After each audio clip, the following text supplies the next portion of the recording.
Hello again. Welcome to another episode of Leading from Alignment with our good friend, coach, mentor, John Opalewski. Let's hear it. Give me a J. Give me an I. What's a spell? John. Good morning, John. How are you? Man, oh, we're 347 episodes in, and I've never heard Yeah. you do that. So Yeah. I'm Yeah. surprised. I'm doing well. Jim, one of these days, maybe we'll do this. We'll record our pre-recording conversation. And I'll tell you, it's just so encouraging to spend time Yeah. with you It's good. beforehand. And you just, man, there's nothing like a good friend Yeah. that you don't have to pretty stuff up for. Uh, Right. And Yeah. you're that to me, and so I'm doing well, and thank you for asking. Good. So I'm excited to continue our conversation today, Yeah. and actually next week Yeah. on this whole idea, this whole line of thought, why postponing hard conversations is costing you. Yes. Last week, in episode 346, we talked about this thought that church conflict is not new. It's Yeah. as old as the hills. Sure. Uh, we talked about this idea that there's no such thing as conflict avoidance, only conflict postponement. And Jim, you taught me that a couple of years ago, and it's stuck with me. And believe that is a huge part of getting our arms around this. That we can pay now or we can pay later. Yeah. Yeah. Um, we talked last week about ministry longevity requiring pastors to make tough people decisions and to not shy away from difficult conversations. Um, and then we talked about this whole idea of navigating conflict, starting with the story that you tell yourself. Yeah. Um, and we looked at the belief. What do I believe about myself going into this conflict. And we said this, that your core identity is not defined by what you do, it's defined by who you belong to. And when you bring that belief into moments of conflict, it gives you solid footing. Secondly, the story you tell yourself has to do with behavior.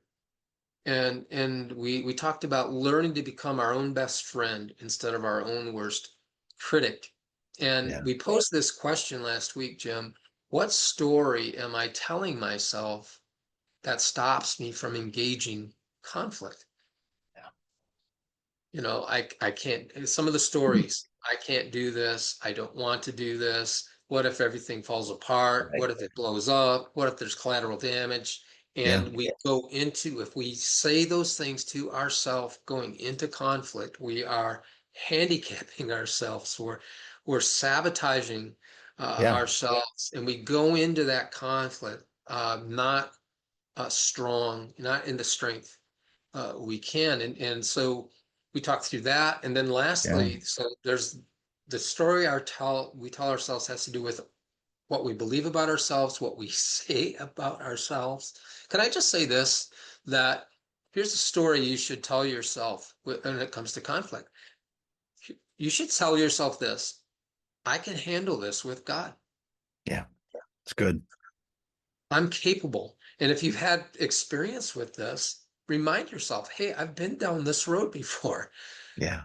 and I've come out the other side, maybe a little bruised and battered, but I made it. I'm here. I'm still here. So I can do this with God's help. So the story you tell yourself has to do with that behavioral, it's really that verbal conversation or nonverbal conversation many times Yeah. that you have with yourself. Yes, it And then is. Yeah. third, there's the perspective. We need to tell ourselves, have a proper perspective about conflict and seeing it as a growth opportunity Mm. for you as a leader Yeah. and for those you lead, and especially for those who are embroiled in the conflict or Yeah. at the center of the conflict. So that's what we talked about last week. Yeah.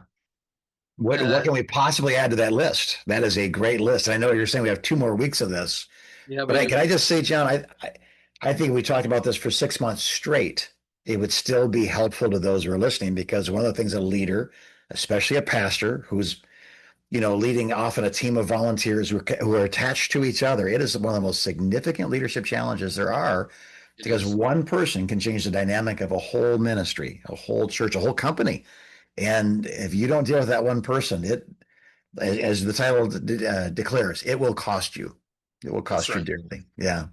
And so today I'd like to kind of turn this conversation around and Yeah. navigating this. How do we navigate hard conversations? First, it starts with a story you tell yourself. Secondly, it continues with the story you tell others, specifically the person or persons at the epicenter of the conflict.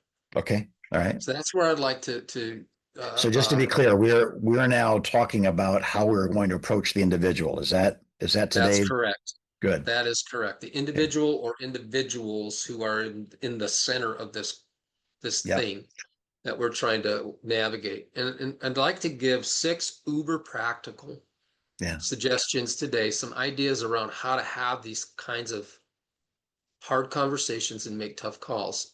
I wish Good. I could tell you that this is an exhaustive treatment today. It's not.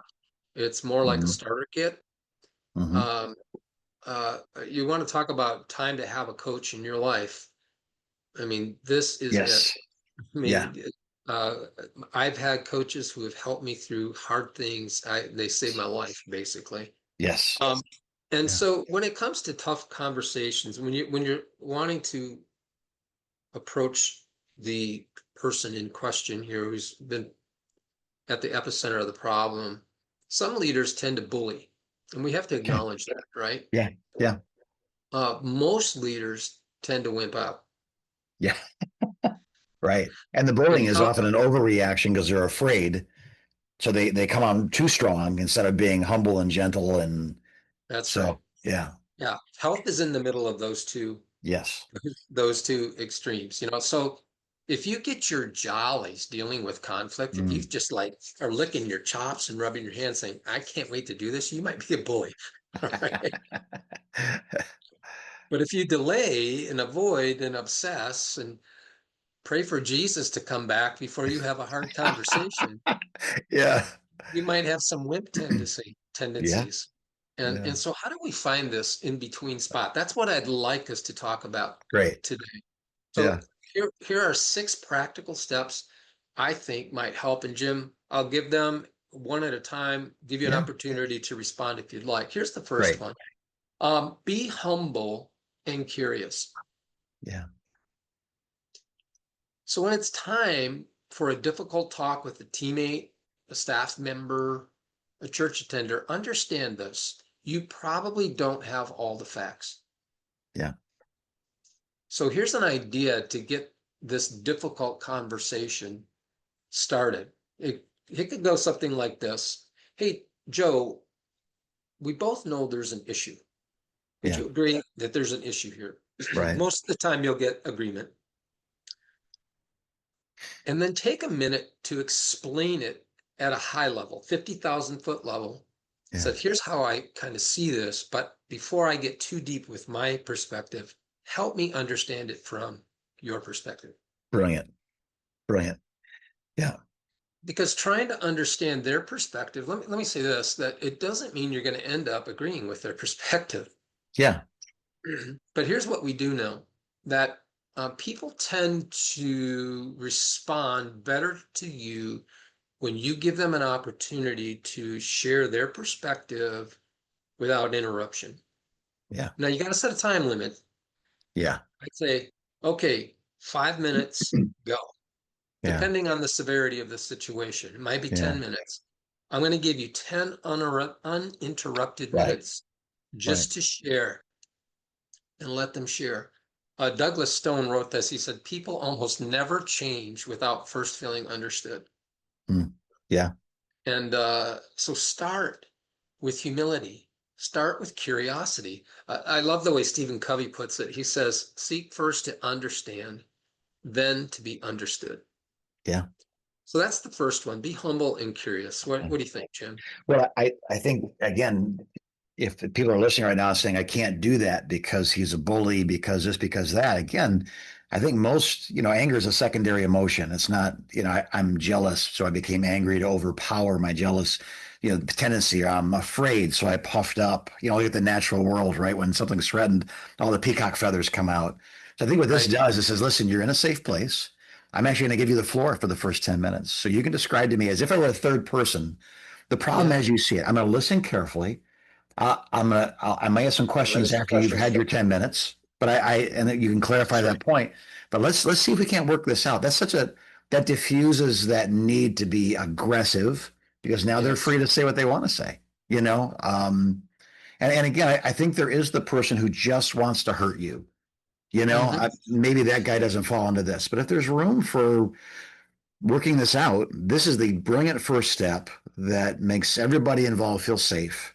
But you have to be willing to sit there and listen and maybe take a little bit of a beating and bring some clarity afterwards. But I like, again, if you heard the first podcast, know the narrative in your heart, know that Yes.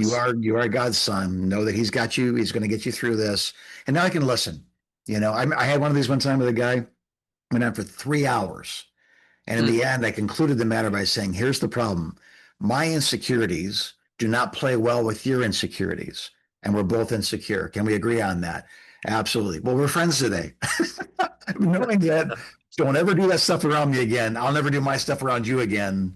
Yeah. But to be your pastor and hopefully your friend, we have to acknowledge that who you are really rubs me the wrong way, and Yeah. vice versa. I'm a male authority figure. Your old man was a schmuck. You know what I mean? And I remind you of Yeah. him. So we're already at a disadvantage. But I'm not your old man, and I hope to be your friend. And let's see if we Yeah. can work this through. So I think again, it may take more longer than 10 minutes, but as long as it's positive, let them talk until they. Josh Spurlock taught us to say that phrase. Is there anything else? Get it all out. Yeah. Is there anything else? Is there anything else? And again, if they feel safe, they'll think of the 10 other things and have the right environment to say them in, you know. That's right. But you better be So, strong. so here's the second one. So first, be humble and curious. Second, this is hard sometimes. Yeah. Assume the best about that person on the other end of the conversation.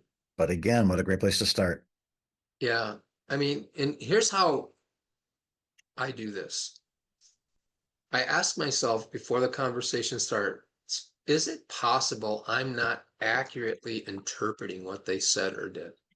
Yeah. Is there a chance? Yeah. Here's another question. Is there a chance that what they said or did was unintentional? Here's the third question. Is their behavior symptomatic of Mm, something deeper going on in their life? yeah. And I think Mm, that helps me get toward that idea of assuming the best. yes. So if I'm dealing with here's how this works practically. If I'm dealing with a performance issue on my team, before entering that conversation with guns blazing, Yeah. I asked myself, was I crystal clear about my expectations of this team Yeah. member It's good. and this task or project? Did I clarify in a text or in an email the expectations I had in terms of deadline and quality and what's the outcome, the output, the deliverable, if you're in the business Yeah. world, I'm Yeah. expecting out of this. Um, did I tell them more than one time Right. what I wanted? Did I remind them without being a helicopter leader? Yeah. It's I think sometimes it's possible that people aren't meeting expectations because they don't know what they are. Yeah. And so coach yourself up with these questions prior to the conversation. That will help you Yeah.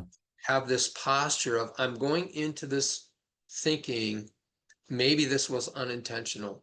Maybe there's something Yeah. else going on in their life. They're in deep pain that I don't know about, and that's Yes. what's causing this. Or Yeah. is it just a lack of clarity? Yeah. And that's what's created this. What do you think about this second Yeah, step? something I've been saying to myself quite a bit lately is if somebody's in severe pain, I'm probably not the one that caused that pain. I'm just the one, I'm the Yes. next Yeah. person on a long line of people that are getting the results of that pain. So again, I am a pastor. I'm an older man. Well, I have authority. most of the hurts that exist in our world today probably come from an authority figure, you know, Mm, that was an older man. So the thought that, you know, especially a lot of churches have a lot of turnover, and it's a new pastor, it's a younger pastor, there's an older guy there. Um, it's very hard to approach that guy because he reminds you of your dad, or it's very hard not to correct the pastor because he reminds you of your son who hurt mm, you, or it just there's a lot going on. So I think if I walk in saying I've hurt this person, maybe it might be safer to say to some degree this person is a hurt person and I'm their pastor.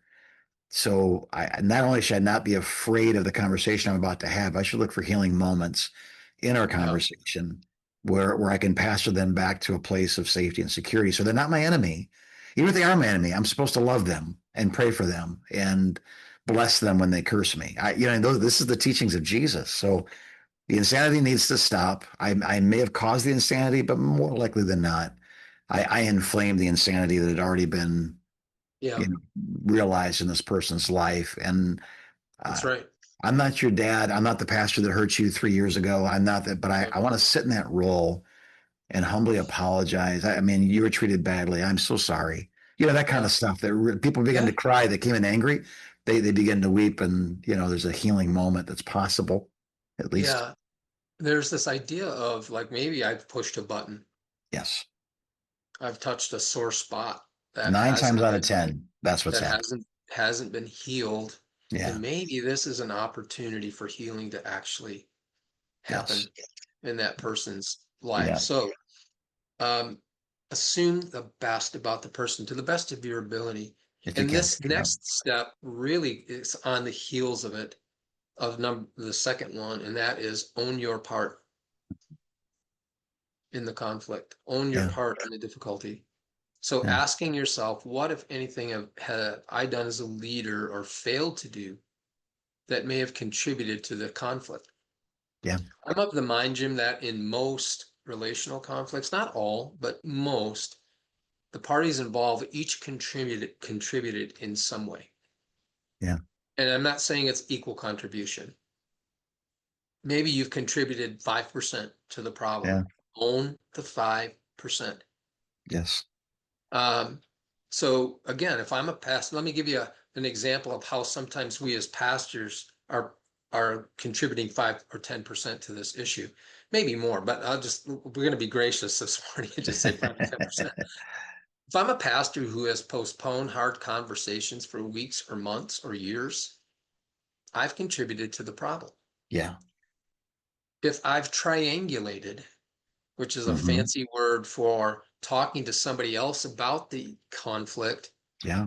as a means of avoidance Yeah.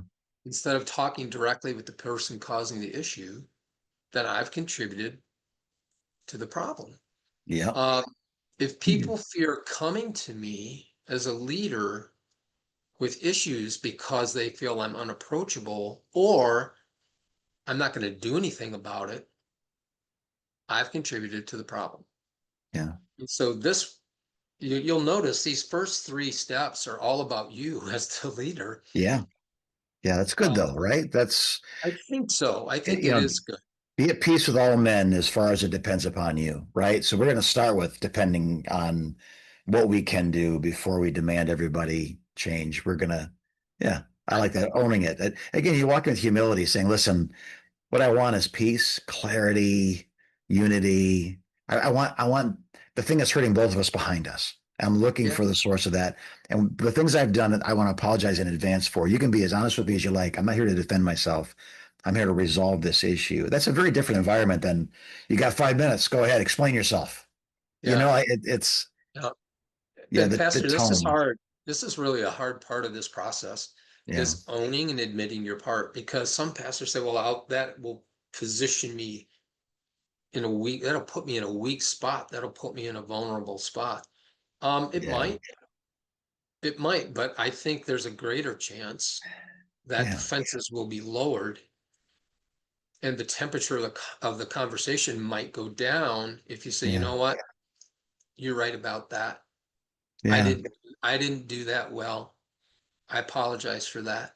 Would you? Our friend Craig Owens wrote a book called When Sheep Bite, and there's a good Yes. chapter in there about the difference between wolves and sheep. I wouldn't do what you're saying in front of a wolf. Someone who's bent on my destruction, who Agreed. is vengeful. To go so far as just has the wrong spirit, and I mean that in a spiritual warfare sense. They're looking for blood. I don't bow before wolves because that's a good way to get bit. But I, I mean, in your experience, John, how many people are just wounded sheep versus wolves? Yeah. I I think the think vast there's more, majority. I think there's more wounded Yes, sheep I than wolves. agree.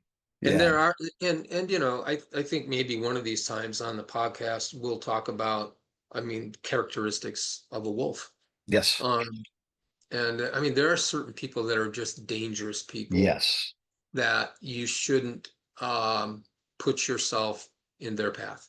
Yes. Yeah. And And I maybe think that we'll would be do a that. good one.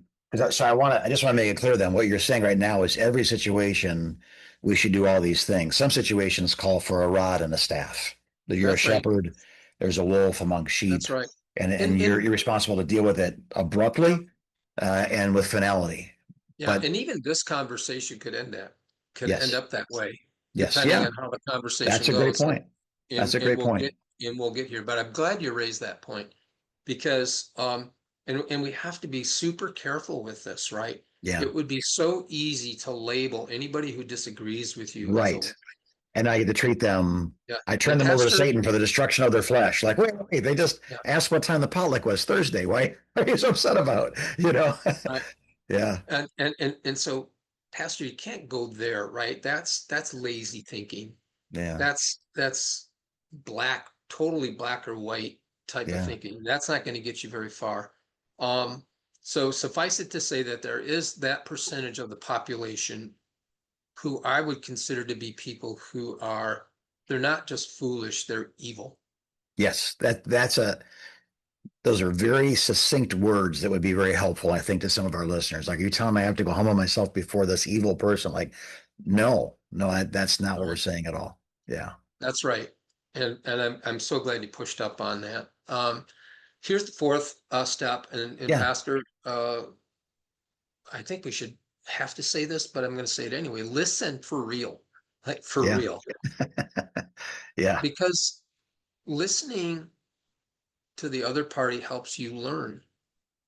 It communicates care, and it helps them listen better to you. yeah, Uh, you can acknowledge, and I think that's so powerful when you acknowledge the other person's point of view. Like, I I understand what you're saying, and I understand that it matters to you, that you feel strongly about this. Um, Again, that doesn't mean you're going to agree with their view, yeah, but there is this, what you're really trying to do here is saying, hey, your point of view and your emotions matter to me. Even though I yeah, may not agree with them, I want to hear from you. yeah, It's important that I get that from you. So listen for real. Number five, share your perspective. Now, here's where you get to tell your side of the story. yeah, So yeah, we're 5 steps into this, and now you get the opportunity to express your feelings yeah, and perspective about the situation. Because listen, Pastor, you deserve to be heard too. yeah, Um, this part of the conversation helps the party on the other side understand you. It lets them know what's important to you, yeah, why getting the situation resolved matters, and what the stakes are if it doesn't get resolved. yes, And here's one of the things that I've used, and I think it's been successful in these times: calmly state how their behavior is negatively impacting you, yeah, or how it is negatively impacting those closest to them. yes, And here's how I do that. When you say or do X, those near you feel Y. yeah, Does that make sense? yes, It's just yeah, it's just stating this is how people are experiencing you in these moments. yeah, And mm, something has to change. And this is this, we're getting into the sixth step here, but letting them know that this cannot continue to go this way yes, yeah, because it's not healthy for anybody involved in yeah, this yeah, in including you. this in the circle, and that's Yeah, right, including yeah, you. I care about you so much that I'm willing to risk our relationship by telling you the truth. Yeah. And I'm, I hope that that doesn't happen, but if it happens, I can have a clear conscience because I am delivering something to you in love Yeah. with grace. It's Right. the Calmly. truth. Yeah. Yeah. And listen, um, pastors, people who won't tell you the truth, I'm not sure how much they love you. Hmm. Yeah. And so I want to stop there. What do you think about this fifth one about sharing your side of the story Yeah. as a leader? I think just social protocol. Anyone who had friends growing up and a mother and a father, I've listened to you. You've expressed, I've empathized, I've nodded my head. I might even apologized. I've owned my part, and now I'd like to share my part with you. It is rude. It is wrong. It is socially unacceptable. I don't care what your part is. Again, like, oh, you don't care. I've listened to you for the last half hour. You know, Hmm. I've been empathetic. I've heard your concerns. I've stated, and now it's time for me to talk. And you're not willing to let me talk. And that's Yeah, right. I just want your resignation. I just, well, yeah, I think that's where it escalates to you right. know, the A or B of part six, you know? That's right. Which Yeah. is the sixth piece of this conversation is articulating a way forward. Yeah. And I like to start this part of the conversation by asking a very pointed question. Okay. Do you want to fix this? Oh, I like that. I like that because again, it's a left or right, but they have control. I'm going to fix this is different than or you're going to fix this is different than like I. So as we move forward, we plan on would you Yeah. like to fix this? Do you, no, I don't even say would you like, I just say Okay. do you? Because like kind of softens So it a will little bit. you? Are you Yeah, willing to? do you want to fix this? Yeah, I like that. And if the Yeah. answer is yes, Yeah. please listen very carefully here. Pastor, you need to detail what fixed means Yes. Yeah. from your perspective. Yeah. It's good. Based on the Bible, here are the proper behaviors moving forward. Yeah. And then ask for them to commit to change. Yeah. I'm going to change. I'm going to be a better leader. Yeah. That part that I did that hurt you, I'm working on that. I'm going to fix that. Yeah. But if the answer to that question, do you want to fix that, is no, it's time to start discussing an exit strategy for them. Yeah. Because life's too short for somebody to come to church and pretend that you're their pastor. Yeah. Usually poorly. That's right. Yeah. So when I ask that question, and if they say yes, then okay, here's what fix looks like. Yeah. Here's what the Bible tells us about this. Here's what the expectation is going to be moving forward. You got a problem. Here's how we're going to handle that moving forward. You're not going to go to brother A, sister B. You're going to come to the person. If I've done something, Yeah. um, you you come to me. We'll have a conversation about it. Yeah. Now the ball is in their court, Jim, and the Yeah. question is, are they going to stay and work through the problem or not? And you might discover that the disagreement is so deep that it would be better for all parties to agree to disagree and move on. Yes. Uh, there's precedence for this in the Bible. Paul had such a sharp disagreement with Barnabas, they Yeah. parted company. Yeah. And so, Pastor, listen to me and Jim. You can and you must learn how to navigate conflict, how to have hard Yeah. conversations. These conversations are growth opportunities for you, for the people you lead, and you limit your leadership potential. I don't even know if potential is the right word. You limit what God will entrust to you. Let me put it that way. Yeah. That's good. When you refuse to navigate, to engage these particularly un, uneasy moments of Yeah. conversation. You know, when you postpone those confrontations, you're going to suffer, Pastor. You're going to suffer more than if you dealt with it. Yeah. The church you lead is going to feel the effects, the negative impacts of it. And the difficult person or persons, they feel the effects too. Everybody Yeah. loses, Yeah. nobody wins. And so your health, your church's health, the difficult person's health hang in the balance. What is it costing you to by Yeah. postponing hard conversations? All of that, Yeah. All of it. all of it. Yeah. And I've Yeah. had some pastors, and then you can wrap us up here, Jim. I've had some pastors say, "But John, this seems like a harsh approach. Like this seems like corporate." I hear that, Hmm. corporate gets tossed into something that people don't like in a Yeah. church. Yeah. And Yeah. it's Business. like Yeah. this blanket statement, like, what do you even mean by that?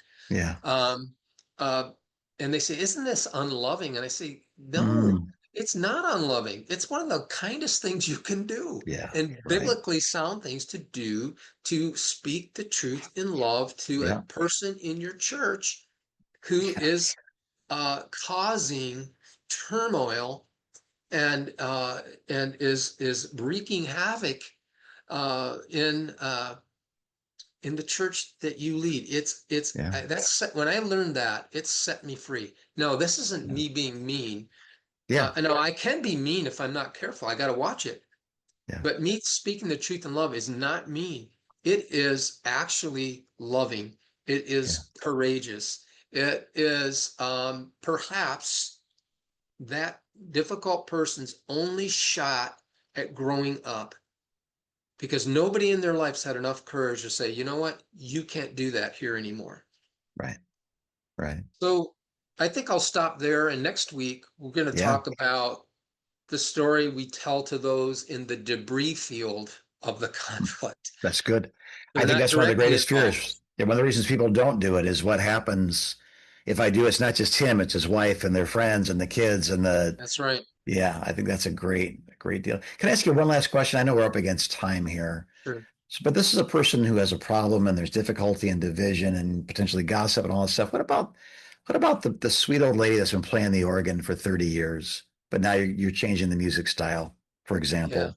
How do you have that's a different, she's done nothing wrong, but what got us here is not going to get us Yeah. there.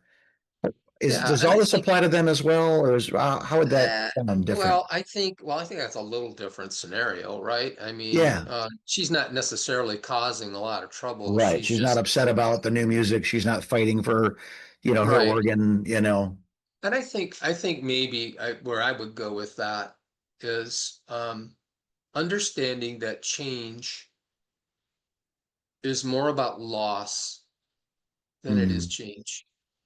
yeah. Okay. And so she's feeling a sense of loss. Hmm. And to her, it's very real. She has grief Yeah. over that. And so I want to pastor her through her grief to the best of my ability. Right. I want to help her by acknowledging, yeah, I understand. This is a change. Yeah. Change is hard. Change Yeah. is scary. Yeah. Um, you may feel angry about it because you feel like you've lost something. I took it away from And you. Yeah. yes, and so if I think in those scenarios, I don't know that we would walk necessarily through this process. I'm thinking about that more as I'm walking them through some sort of grief process, Yeah. and That's good. helping them to let go over time. And Yeah. if how and I don't think the she needs a leader in that moment as much as she needs a pastor, Right. if that makes any Right. sense. That does great. Thanks, John. Well, I know myself, I've been doing this 30 years and I got so much out of our conversation. So thank you Mm, for your insights. I know they're prayerful, they're experiential. There's a lot of wisdom. So thank you on behalf of all our watchers and listeners. And if you're here today and you're like, man, this makes sense to me, but I need more. I need these words, but I need flesh on top of these mhm. words so I can ask these questions, work through these processes because these facts may alleviate our fears, but sometimes that's not enough to actually pull the trigger. So this is where That's right. coaching comes in. As John already said, having that third party who cares about you, who cares about the other person, can help guide you through a process like this. That can say, "Now go have that conversation. I'm praying for you. Call me as soon as it's done." That kind of stuff. Like, it really, it's nice to have a coach in that process. So if we can help you in any way, convergecoach.com. And there's the link right there, 30 minutes. Let's have a conversation. In the meantime, man, God bless you guys. Leading is hard. It's necessary. It's something God came up with. It's not our idea. It's not your idea. So we are praying for you, and we believe in you as you continue to lead well from alignment.